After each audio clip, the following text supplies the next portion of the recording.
안녕하세요. 건강톡톡 구독자 여러분. 오늘 저희가 함께 깊이 파헤쳐볼 주제는 바로 토마토입니다.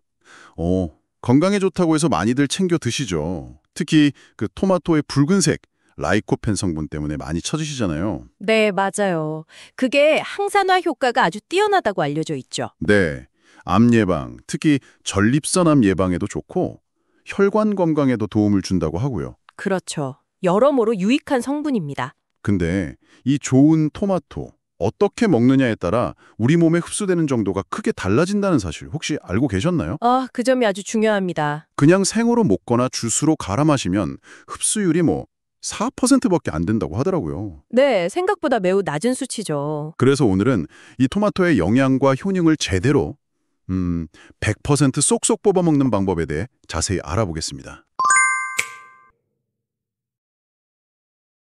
자, 그럼 어떻게 먹어야 토마토의 라이코펜을 제대로 흡수할 수 있을까요? 첫 번째 비결, 바로 익혀 먹는 것부터 시작해 볼까요? 네, 아주 중요한 포인트입니다. 라이코펜은 열에 상당히 강해요. 그래서 가열에도 쉽게 파괴되지 않거든요. 오히려 토마토 세포벽이 열 때문에 파괴되면서 라이코펜이 더 잘 빠져나오게 돼요. 그리고 우리 몸에 흡수되기 좋은 형태로 변하게 되는 거죠. 오, 그렇군요. 네. 어떤 연구 결과를 보니까 88도에서 한 30분 정도 가열했을 때 생토마토보다 라이코펜 흡수율이 무려 35%나 증가했다고 하더라고요. 와, 35%나요? 그냥 먹는 것보다 훨씬 효과적이네요. 그럼 토마토 주스 같은 것도 생으로 갈기보다는 익혀서 갈아 마시는 게 훨씬 좋겠네요. 네, 그게 더 현명한 방법일 수 있습니다. 자, 그럼 두 번째 비결은 뭔가요? 두 번째는 바로 기름과 함께 먹는 것입니다. 라이코펜은 기름에 잘 녹는 이제 지용성 성분이에요. 아하, 그래서 올리브유 같은 좋은 기름과 함께 섭취하면 흡수율이 이게 무려 9배까지 높아진다고 알려져 있습니다. 9배요? 와, 정말 엄청나네요. 그래서 토마토 요리할 때 기름을 좀 둘러주는 게 아주 좋습니다. 아하, 토마토를 올리브유에 살짝 볶아 먹으면 맛도 좋고 영양 흡수에도 최고겠네요. 맛과 영양을 다 잡는 방법입니다. 네, 세 번째 비결도 궁금한데요. 세 번째는 껍질째 먹는 것입니다. 껍질이요. 오, 약간 식감 때문에 벗겨두시는 분들도 꽤 계시잖아요. 네, 그렇죠. 근데 이게 좀 놀랍게도 라이코펜은 과육보다 껍질의 3배에서 한 5배 정도 더 많이 함유되어 있어요. 세상에 껍질이 그렇게 많이 들어있었다니 저도 약간 의외인데요. 네, 그래서 껍질째 드시는 게 영양적으로는 훨씬 이득이죠. 앞으로는 껍질째 먹도록 노력해야겠어요. 다만 소화가 좀 잘 안 되시는 분들은 어쩔 수 없겠죠. 소화가 좀 부담스러우시면 억지로 드실 필요는 없고요. 그런 분들은 껍질을 제거하고 과육만 드시는 것이 좋습니다. 네, 각자 상황에 맞게 조절하면 되겠군요. 네 번째 비결은 궁합이 좋은 식재료와 함께 먹는 것이라면서요. 특히 염증을 없애는 꿀 조합이 있다고요? 맞습니다. 이게 또 재미있는 부분인데요.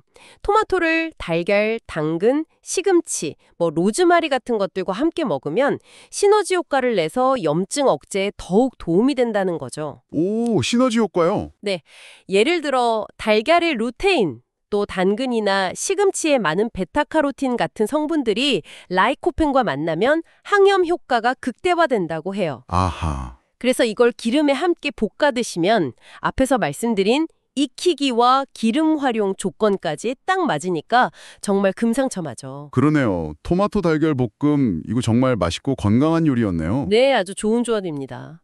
자, 그럼 마지막 다섯 번째 비결은 뭔가요? 바로 크기가 작은 토마토를 선택하는 것입니다. 흔히 방울토마토라고 하죠. 보통 과일이나 채소는 큰 게 더 좋다고 생각하지 않나요? 네, 그렇게 생각하기 쉬운데요.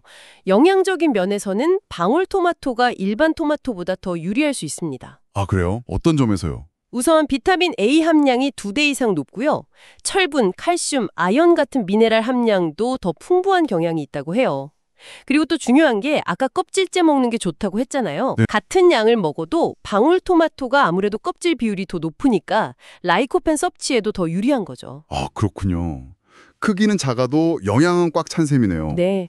그리고 일반 토마토는 좀 덜 익었을 때 따는 경우가 많은데 방울토마토는 대부분 빨갛게 잘 익었을 때 수확하는 것도 장점이고요. 오, 여러모로 방울토마토가 유리한 점이 많군요. 흥미롭네요.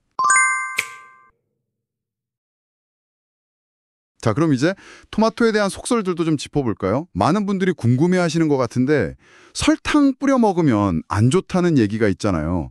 영양소가 파괴된다고요. 영양소가 직접 파괴된다기보다는요, 토마토에 들어있는 비타민 B1이 설탕 대사에 쓰여서 소모가 좀 커진다는 설명이 더 정확할 것 같아요. 아, 비타민 B1 소모요? 네, 우리 몸이 설탕을 에너지로 쓸 때 비타민 B1이 필요하거든요. 근데 토마토 자체의 비타민 B1이 거기에 쓰이는 거죠.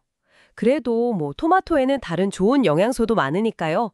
정설탕 없이 못 드시겠다 싶으면 뿌려서라도 드시는 게 아예 안 먹는 것보다는 낫다는 의견도 있습니다. 혈당 관리가 필요하신 분들은 당연히 피하셔야 하고요.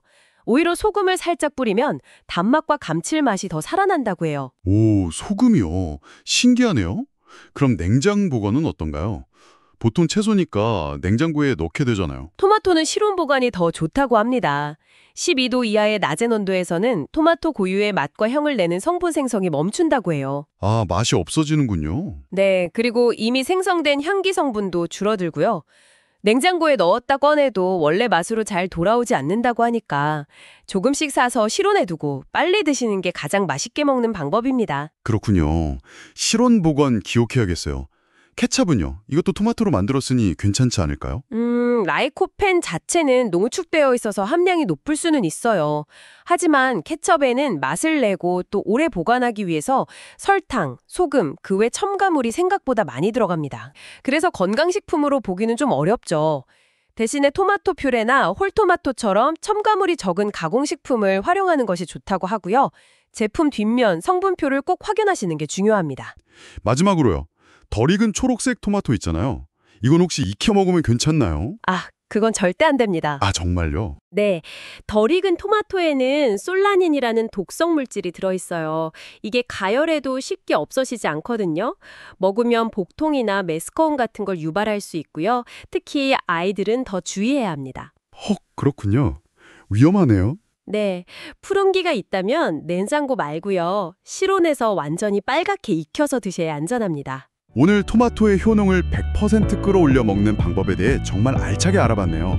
정리하면 토마토는 익혀서 기름과 함께 껍질째 그리고 가급적 작은 것으로 골라 드시는 것이 좋다는 점 꼭 기억해 주세요.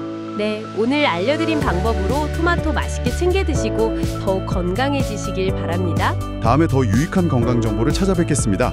건강한 하루 보내세요.